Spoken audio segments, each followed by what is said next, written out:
All right, folks, welcome back.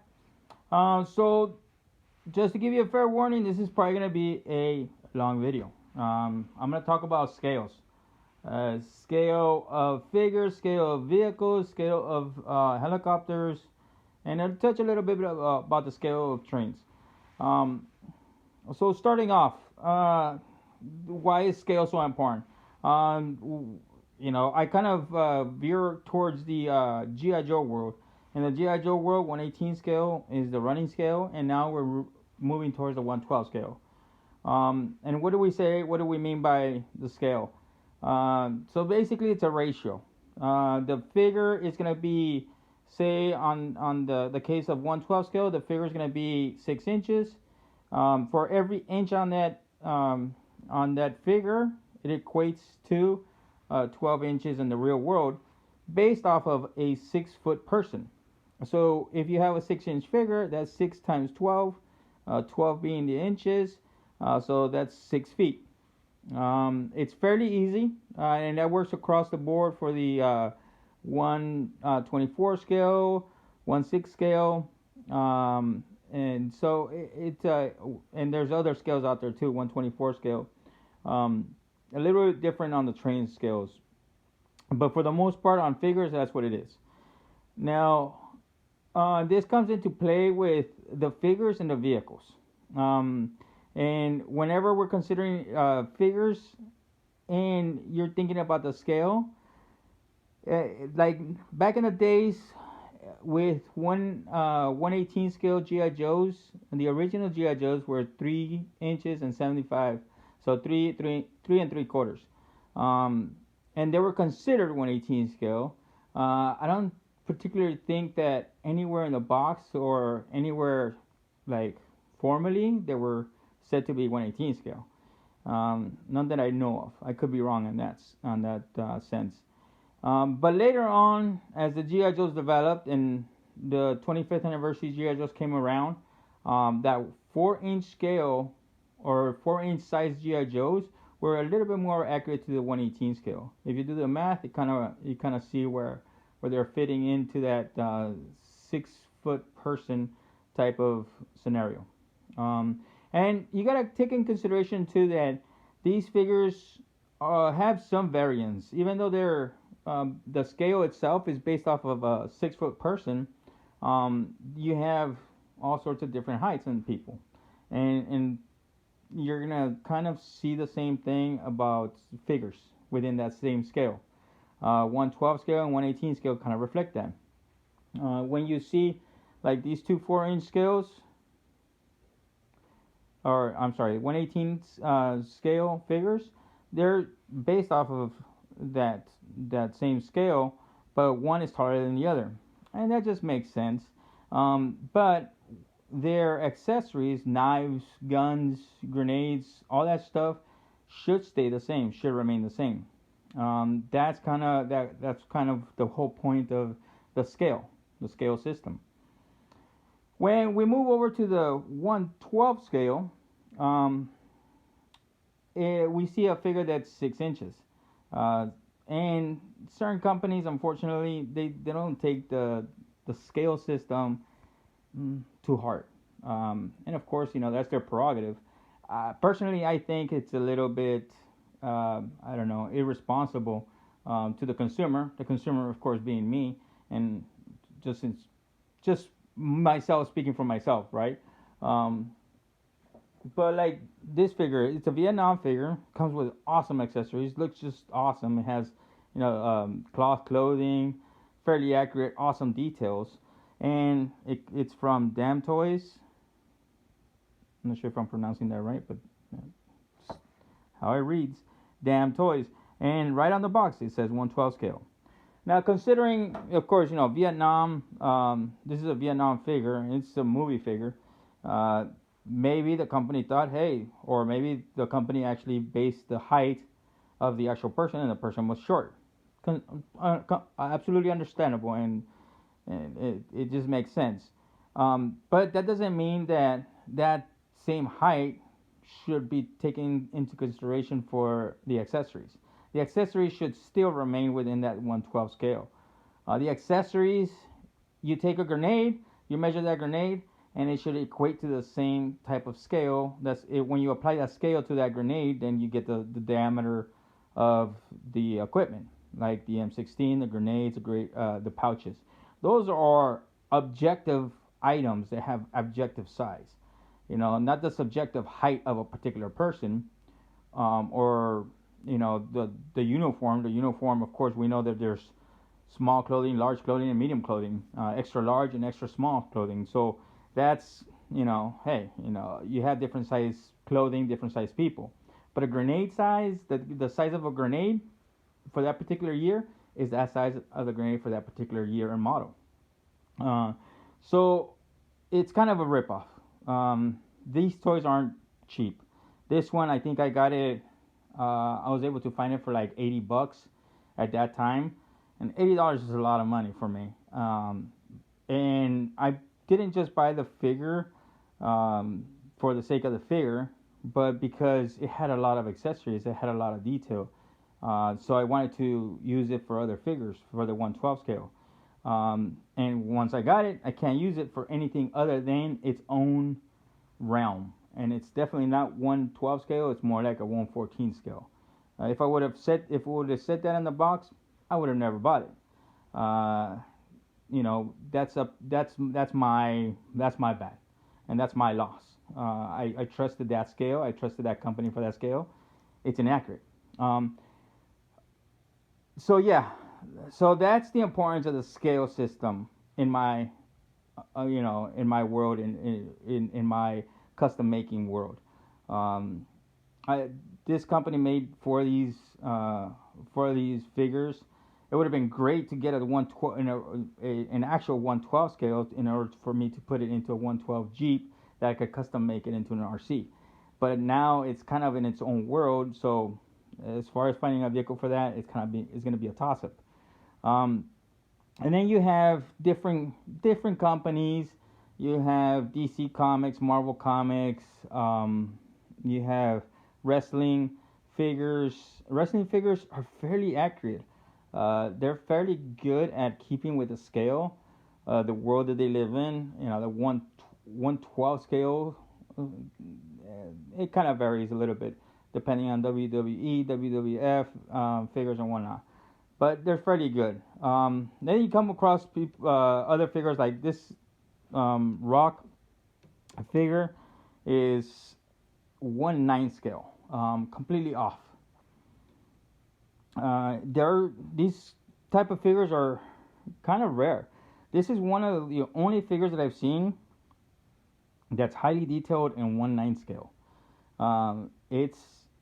It's pretty cool. It has a lot of detail, but it doesn't have a whole world around it, so it's kind of like a standalone. 1/9 scale is fairly good, especially for 110 scale vehicles. I'll dive into the 110 world of the RC world, and why I think it's a little bit off on that. But you also have non-scale figures, which are cartoonish. This is a G.I. Joe figure. I'm gonna go ahead and be on the move now. So this is a cartoon figure. It doesn't have a scale. You could size it up and then make your calculations and figure out a scale, but it wouldn't be scaled because its arms, its head, its feet, everything about it is a different scale. You could say, well, this person has big feet.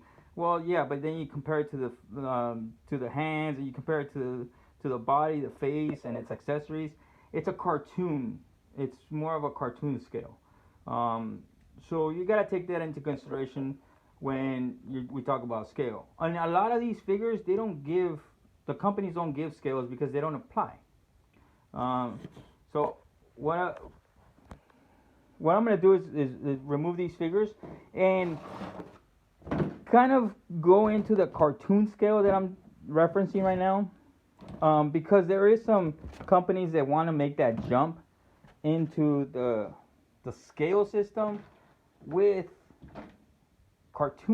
cartoon-like vehicles.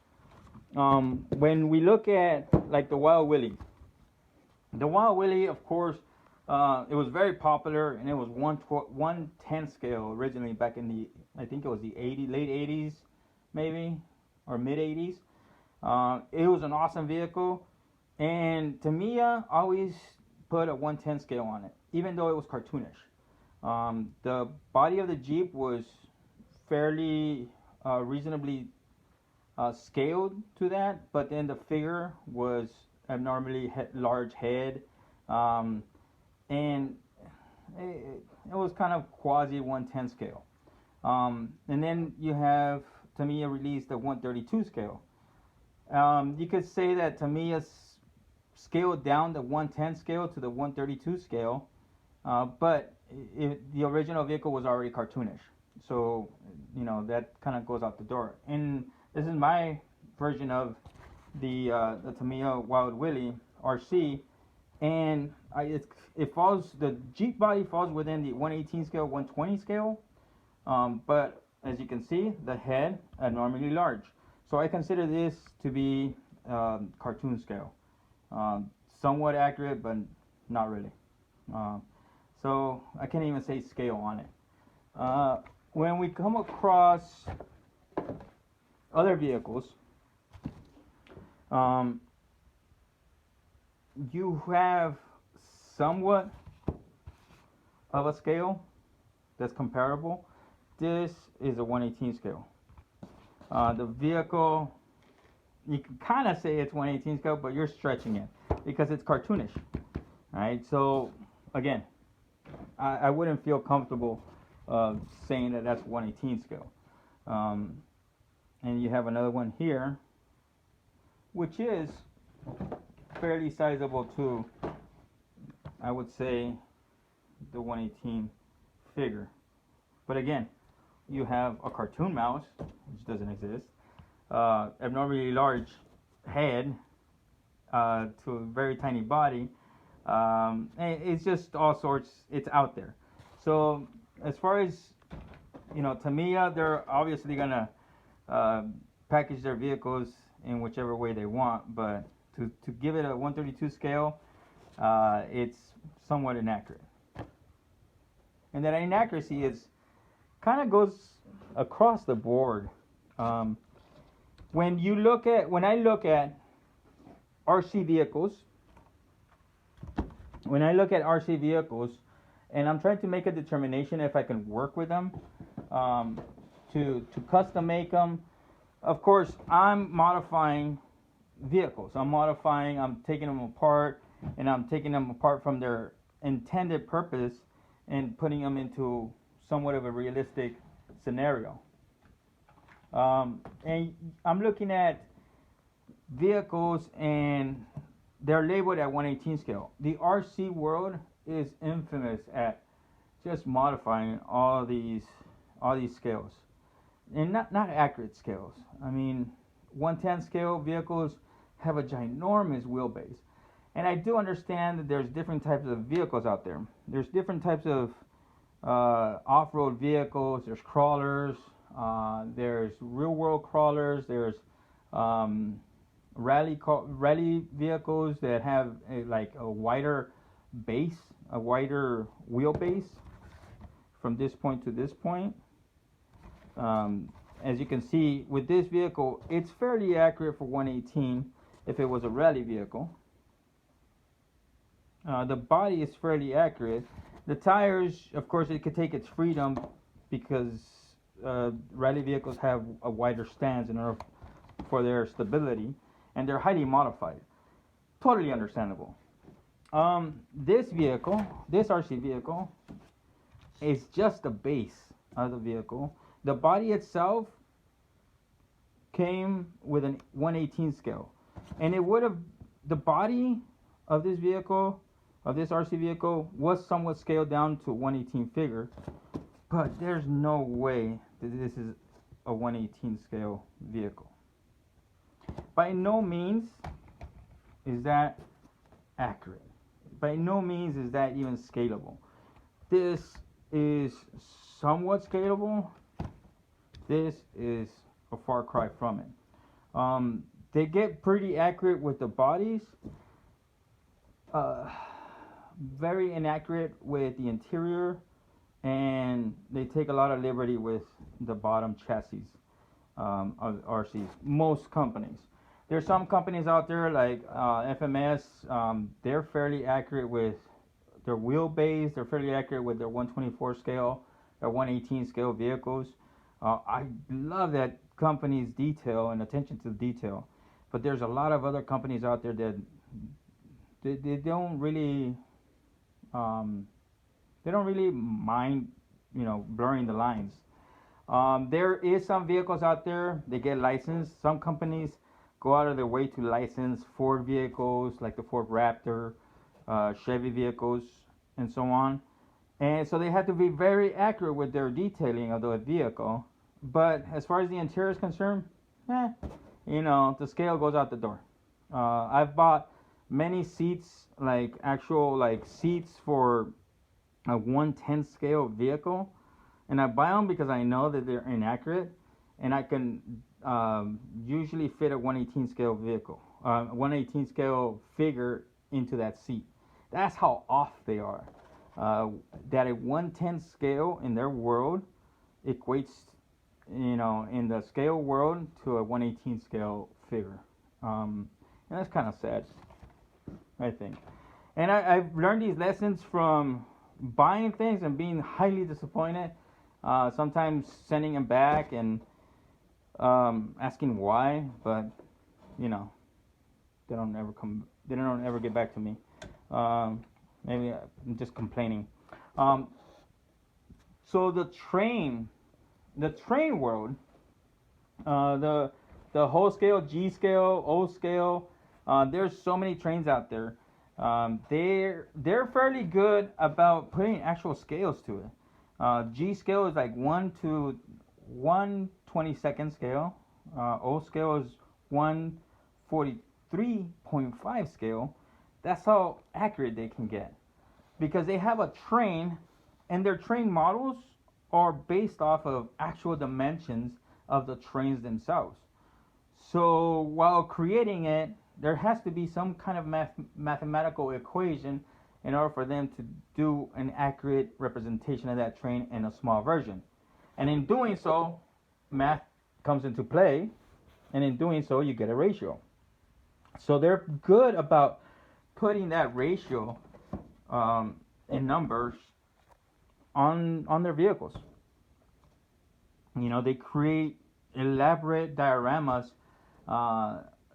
for these, and that's how they can do it, because they have, hey, this falls within O scale, and it's accurate. You can buy a house that's O scale and put it on that, and it fits right into the world. This is 172 scale. As you can see, this is a die-cast Mobat G.I. Joe, and it fits in the 172 scale fairly accurately. Once you get down to the lower scales, 144, 172, 186, 176 scales, it's sometimes hard to tell. So you can kind of muck it up a little bit. Well, I want to say I can muck it up a little bit. A train connoisseur would probably cuss me out for saying that. But as you can see, the small scale it's pretty awesome. And I think that the train scale people, I wish they kind of dove into the 116 scale, 118 scale stuff, but they don't, because they have so much stuff. They have so much knowledge, and I watch their videos for their dioramas and whatnot. And they're just, oh man, they have so much knowledge. I learned so much stuff from them. So going back to the 118 scale, 118 G.I. Joe World.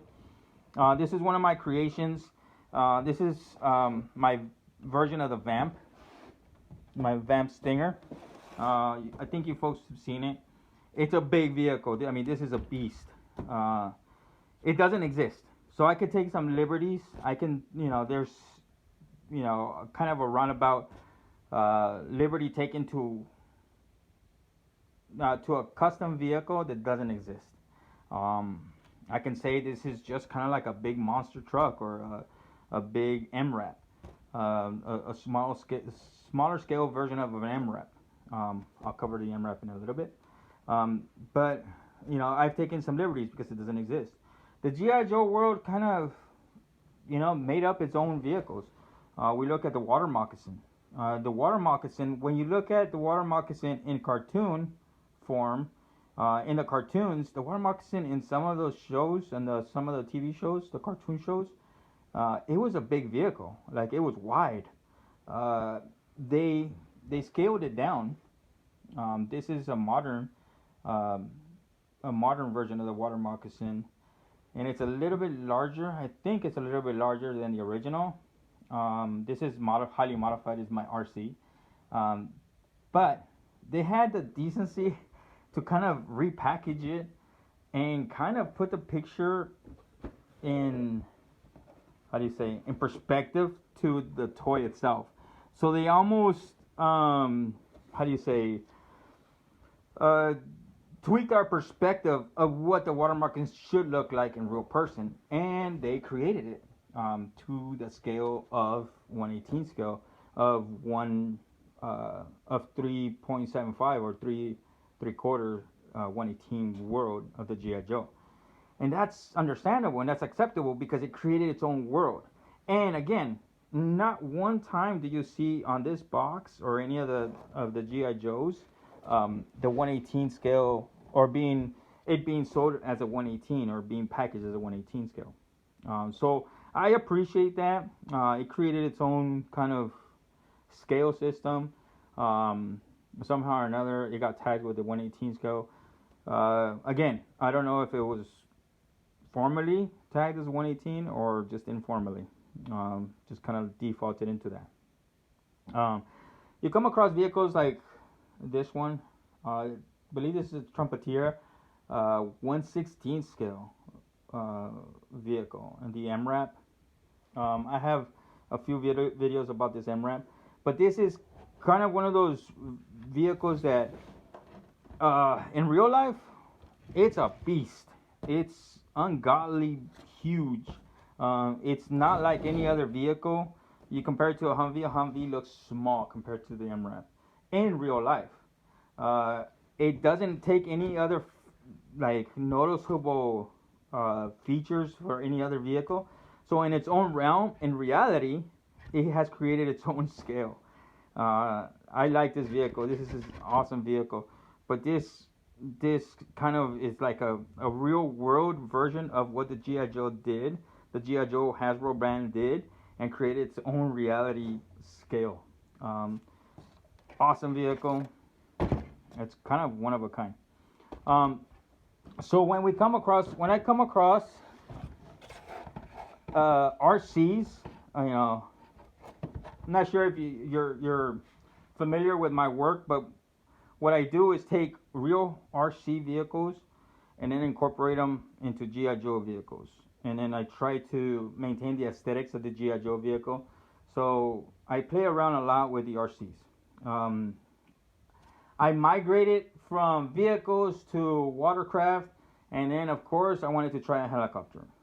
When I started diving into the helicopter RC world, they're they're isolated. In my opinion, they're isolated. They have their own world. They have their own scale. They have their own understanding of what sizes are. And even then, they're not really sure themselves. They kind of have a quasi weird system of describing the size of their helicopters, which is understandable because there's the scale world helicopter, and then there's just helicopters, RC helicopters. What do I mean by that? Is some of them are accurately scaled to a particular scale, and they're very detailed. And then there's others that there's just the helicopter, its mechanics, and then it has a weird cowling, a weird body that doesn't resemble anything in reality. Those are usually the acrobatic ones or the beginner RC helicopters that are out there. They're starting to move in more into that scale realm, but again, they're so infamous at saying on the box on the videos scaled helicopter or scaled UH-60 helicopter, scaled AH-1 Cobra helicopter, but they never describe on the box or on their videos or on their advertisement what scale they use, which is such a kind of a shame. Like, why say scaled? Why not just say accurate? It's accurately portrayed. If you're not gonna tell me what scale you used, then don't say it's scaled. Say it's accurately produced. Kind of going back to that whole cartoon scale stuff. It's kind of like a disservice. So when I did some research about the helicopters and their scales, they use the diameter of the helicopter blades to describe the size of the helicopter. Kind of. It literally says, kind of. It doesn't say kind of. I believe they use a different word. I think it's I forgot what word they use, but it's basically what it is. They use the size. They have micros. They have ultra micros. They have small, medium, and large helicopters, and there's a huge variance in them. I looked up YouTube videos, and there's some YouTubers out there that do RC helicopters, and oh my God, just they line up all the size helicopters, and then they say, look at the comparison from this one to that one. You can see how big and small it is, which does nothing, absolutely nothing, because there is absolutely nothing in the background or near that helicopter for comparison. So it's kind of like me being in the desert, pointing at two rocks and saying, look at that big rock, look at that bigger rock. But then I have nothing, like no ruler, not a can of Coke next to it or anything of the sort. So my objective or my subjective, large rock could be any size. So that's the videos that I found on YouTube. Thank you for putting them out there, but beyond your own understanding of the sizes and the world that that you congregate in, the RC helicopter world, it tells me nothing. I reached out and tried to see if I put a comment on one of those videos, on a few of those videos. I didn't get any responses, and the responses I got, they seemed kind of confused what I was asking. And trust me, I'm kind of long-winded, and I was pretty elaborate with my description of what I was asking. They just couldn't get back to me.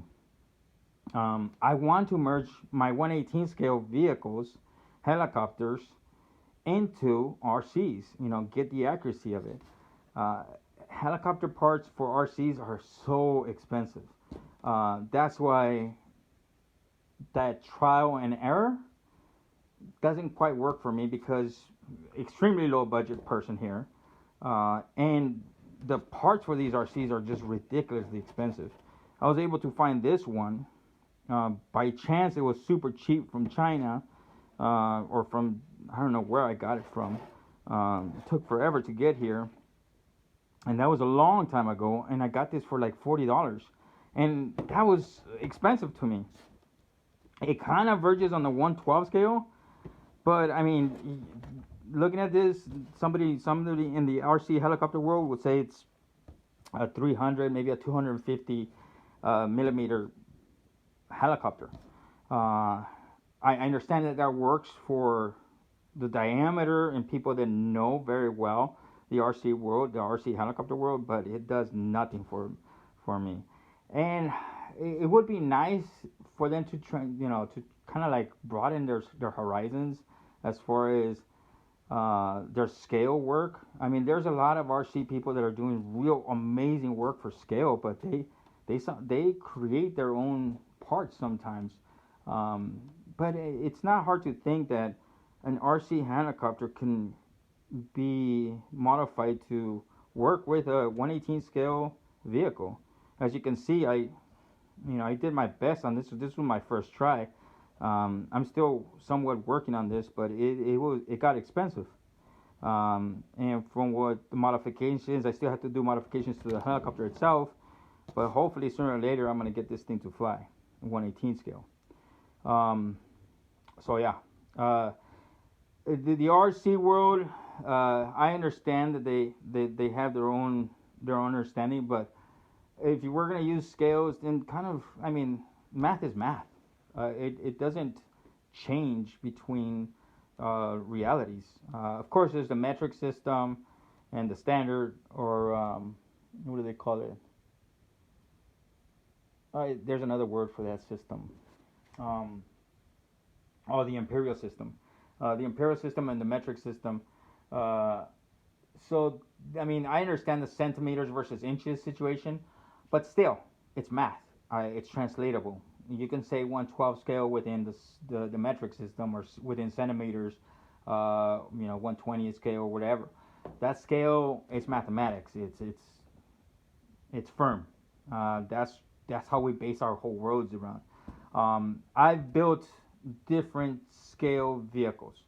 When we look at the helo world, um,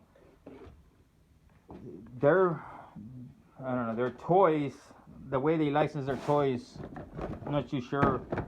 Sometimes sometimes they're pretty awesome, and sometimes they're horrible. Uh, you look at the 1/12 scale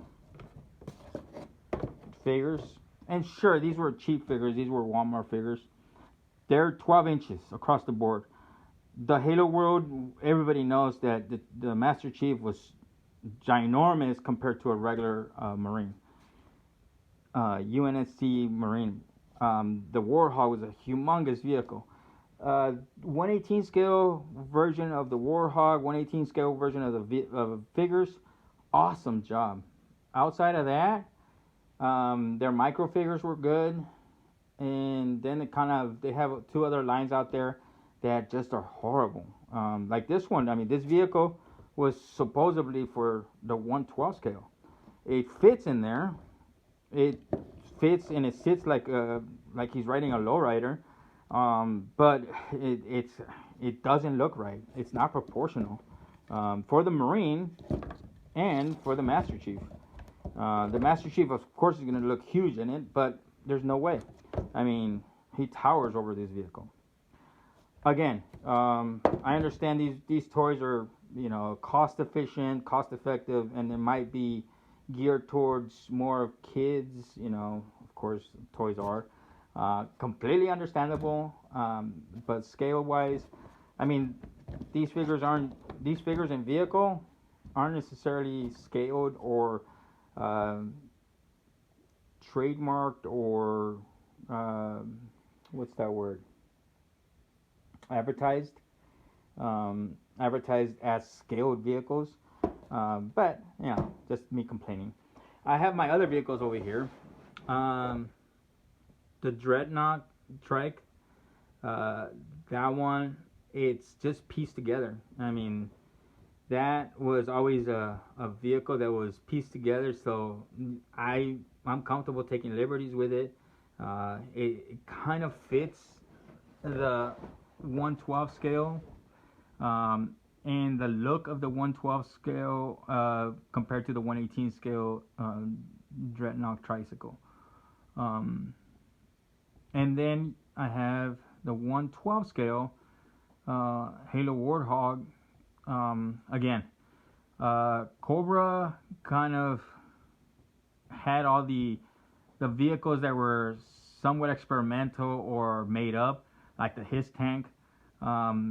Someone mentioned that the 1/12 scale HISS tank, the new one from HasLab, can kind of resemble the 1/18 scale figures in the cartoon. In the cartoon, the HISS tank was huge, and kind of made that comparison, which is absolutely true. And come to think about it, it can actually fit within the 1/18 world as a cartoon HISS tank. It doesn't exist in real life, only through the cartoon and the comics and the reality of the packaging of the vehicle. And so that kind of, the descriptive scale of that is kind of quasi. That's my Baja Bug that doesn't exist, but it does exist in real life.